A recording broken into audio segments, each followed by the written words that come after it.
it's true. You know, you got to save your money, which I never did, and she was right about that. And if you want to get serious about a woman, spend 3 hours with her in the kitchen, and then you know.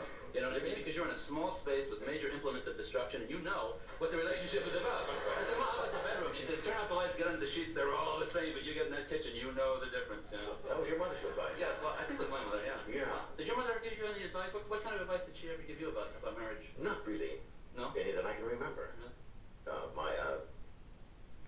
My father-in-law one time said it's very important at night before you go to sleep to kiss each other before you go to sleep. Never go to bed mad. That's true, actually. It's like we have not gone to bed in 6 years. I shouldn't have said that. A little humor there. But you see what happens? You get married, and all of a sudden you think, "No, I gotta watch what I say," because all of a sudden you have. I mean, you know, when you come into this world, you're Irish, you're French, whatever. You get married, all of a sudden you're Sicilian. You know what I'm saying? All of a sudden it's like, I got a woman whose integrity I have to respect, and you draw that kind of line, and all of a sudden you become very aware. I mean, you can't come out here and sleaze around. Now the basis of, see, we got a dull show here because all of a sudden we got all these married guys, right? Yeah. And all of a sudden you have to say, I can't make jokes, and the basis of humor, of course, is total sleazery. So then we're stuck, you know? You can't make jokes if they don't take it serious. But it's important you don't go to bed mad. Absolutely. If you have a fight. Absolutely. But sometimes you do. Well, I think that Are you quick to anger?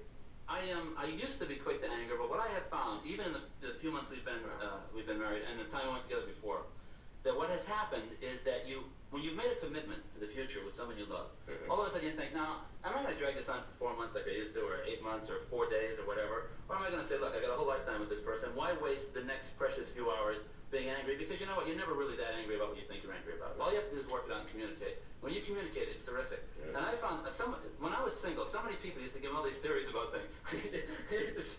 So all the single guys would say, I can never find a woman, married guys I talk to have been married a long time. They say, I don't know why I'm not happy or anything else. And I finally figured out that it's and I hope this doesn't sound too pompous, but it's really, honestly, God, right under your nose. It really is. Yeah. If you want to know, if I were Robert Blake sitting out here philosophizing, you know what I mean, about things, I would honestly, God, say you have to turn around, and everybody, there's 60 million people watching the show. There's 30 million who wear the pants in the family, or at least, I don't know. That's supposed to be out now. You say nobody's supposed to wear the pants. Nobody wears, well, okay, there's 30 million who wear the jock straps in the family. I just want to say, if you want to be happy, just turn to the one right there. The one you're with, the one you love, that's the one that'll get you through it. And it's amazing the support you can get from somebody you love who's committed to you. And people are avoiding it all the time. They're avoiding the essential issues of life right now. I think we've been, for the past decade, we're still turned around, with everything. And all of a sudden now, you realize that those old values are really going to save us. You sound like you're coming unglued. Only 4 months and you're manic already.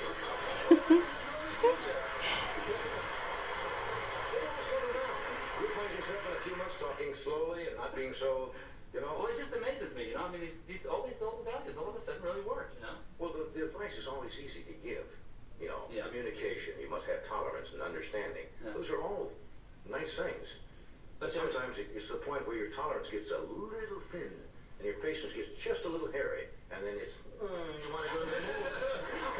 You're back in Shanty Place. You're going to the moon, Alice, boy. Now, I know you're not supposed to do that, but there are times. Now, there's nothing wrong with arguing either, you see. But no, you gotta argue. You must have a fight occasionally. I don't mean a fight with lethal weapons. No chainmail. No, I don't mean that kind of a fight or hitting, but I mean you must have verbal exchanges once in a while, because if you don't, you store it away in there. Yeah, and then it can take the littlest thing and then set one off. Like, where have you been? Where have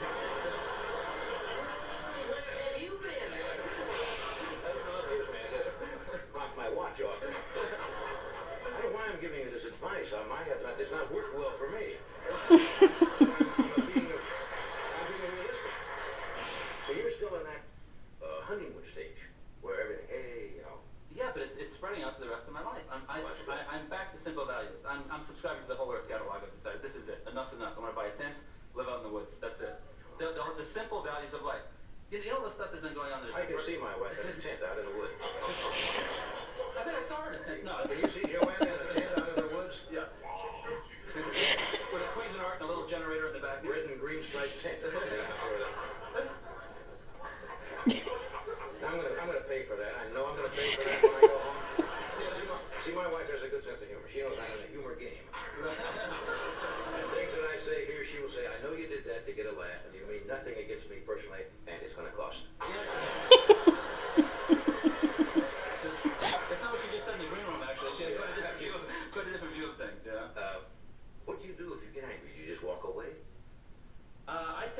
because I'm an actor and because emotion is my game, That's right. and because I tend to get a lot of words into a little space. Yes, you do. Because you only ever give me one segment, so I become, you know, It's the same thing tonight, so get them all in there. I just sort of say a lot of things that you can't say on TV, so there's no point in telling you anything about this. And then she says them all back and then punches me. At which point I kind of, and she punches me hard. I have this whole theory about getting bone cancer if you get punched in the same space all the time. Yeah. And then that sort of sobers me right up, and you start to think again. You know, you start to think when you get married somehow because you got somebody else to think for. You know. That's right. And also you get it back to you, and you say something before you used to say it to yourself, and there was nobody to correct you. And then they'll say it back to you. Yeah, and then they say it back to you. You go, well, that sounds ridiculous. She said, well, that's what you just said. So you know. Straighten up and fly right, kid. It seems like it's working out very well so far. Have you had a fight yet, McLean? Well, we had a fight. No, I don't mean you two. Not a good one. I have not met my in-laws. And you haven't met your in-laws? Well, no, I have always contended that a man without a mother-in-law is like a polar bear without a set of golf clubs.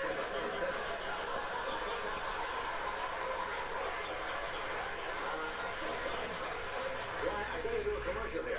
I'll do this. We'll be right back to Newlywed.